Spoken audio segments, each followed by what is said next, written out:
ऐसा है, ये चंबल क्षेत्र है जी यहाँ पे हर बच्चा जी बचपन से ही असला बारूद में खेलता है।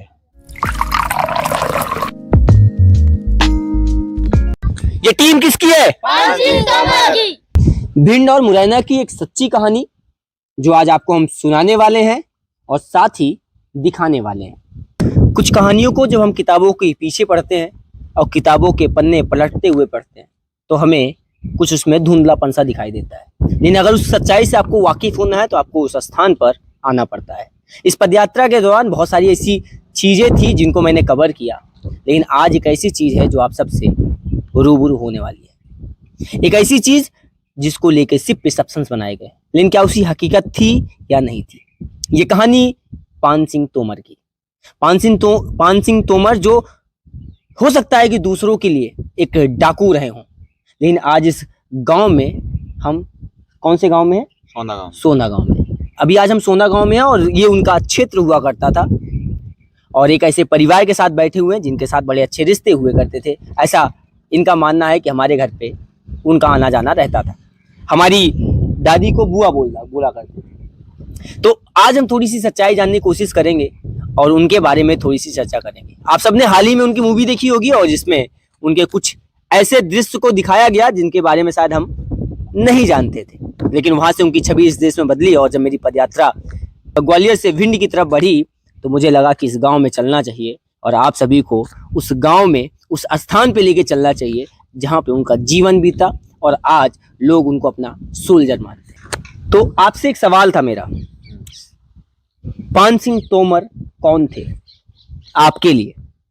इमोशन या फिर डाकू? इमोशन थे। क्यों? क्योंकि वो बहुत लेजेंड आदमी थे। लेकिन दुनिया उनको डाकू बोलती है। डाकू वो कोई मर्जी से नहीं बनता डाकू जी, ऐसे हालात बन जाते हैं, डाकू बनना पड़ता है।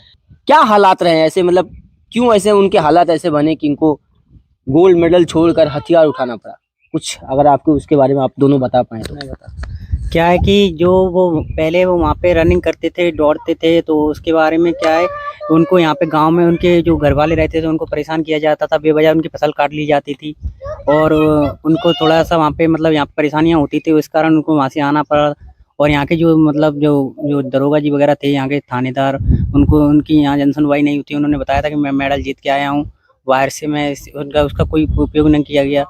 उन्होंने मतलब मजबूरी में हथियार उठाने पड़े आखिर आगे और उनको मारा गया, पीटा गया। उनके माता जी थी, उन पे मतलब सितम जुल्म किए गए। उसके बाद उन्होंने हथियार उठाए। मतलब डाकू इंसान बनता नहीं है, बना दिया जाता है, आपका कहने का मतलब ये है। लेकिन इस घर में, इस भिंड में आप ऐसा सुनने में आता है कि अगर आपका बच्चा आर्मी में नहीं है और आपके घर में अगर कट्टा नहीं है तो फिर आप इंसान नहीं है। इसकी कितनी सच्चाई है? ऐसा है, ये चंबल क्षेत्र है जी यहाँ पे हर बच्चा जी। बचपन से ही असला बारूद में खेलता है।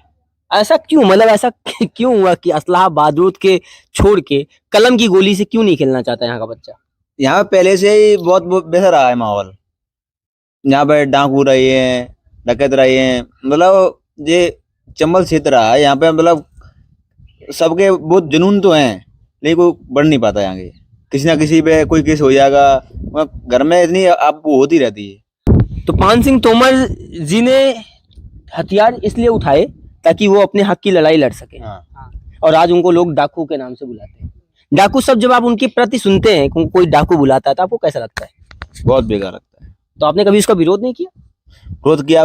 किसी को कौन मना करने से कोई रुकेगा? क्या बोलेंगे? नहीं रुकेगा। किसका मुंह शांत कर सकते? सही है। ये बच्चे बैठे हुए हैं पीछे, आपके कुछ बच्चे बैठे हुए इस क्षेत्र के। जब मैंने इनसे बातचीत करी तो इनके अंदर वो आतंक दिखाई दिया मुझे, वो खून दिखाई दिया मुझे, वो एक मतलब लीडरशिप दिखाई दी कि आज छोटे हैं लेकिन आज ही लग रहा था कि 18 साल के हो गए हैं। आज जरूरत पड़ गई तो आज उठा लेंगे और सामने वाले को निपटा देंगे।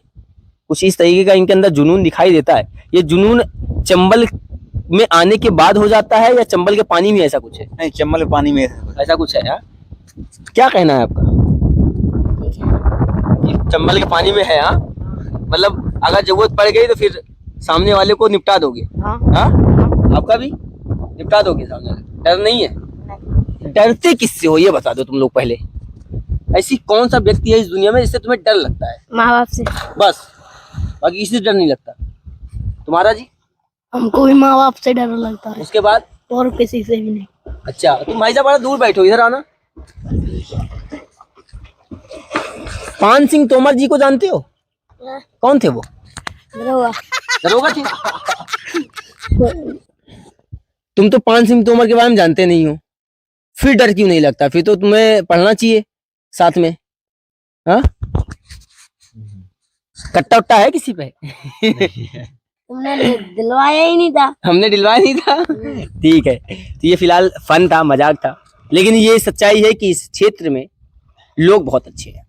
जब मैं यहाँ पे पहुंचता हूँ तो मैं अपने आप को बहुत कंप्लीटली सेफ महसूस कर रहा हूँ। जैसा आप छवि बनाते हैं दूर से भिंड और मुरैना की, भिंड और मुरैना वैसा नहीं है।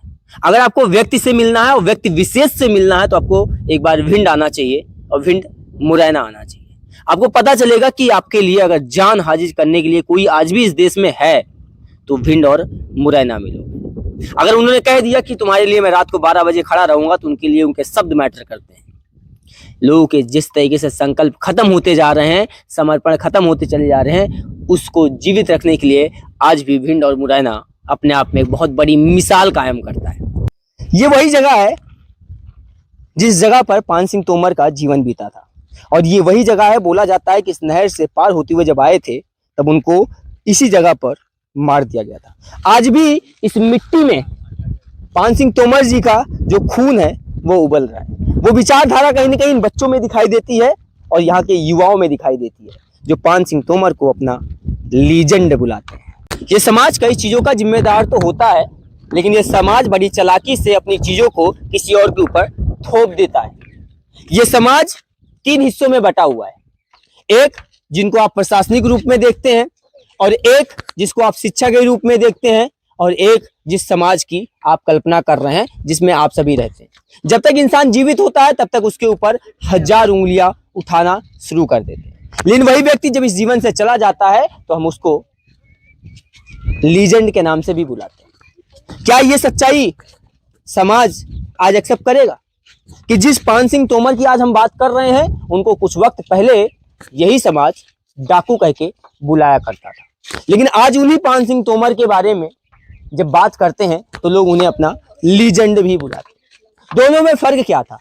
फर्क इतना ही था कि उनको इस समाज की कभी भी सहायता नहीं मिली। शायद बोला जाता है कि समाज ही जो एक वक्त ऐसा आया जब समाज ने ही मिलकर उनको खत्म करने की साजिश रची और उनको खत्म कर दिया। एक ऐसी कहानी जो सबको जाननी चाहिए कि हर इंसान डाकू अपने शौक से नहीं अपनी मजबूरियों से बन जाता है। एक ऐसा इंसान जो गोल्ड मेडल इस देश को लाके देता है और उसके बाद उसको हथियार उठाने के लिए यह समाज मजबूर कर देता है।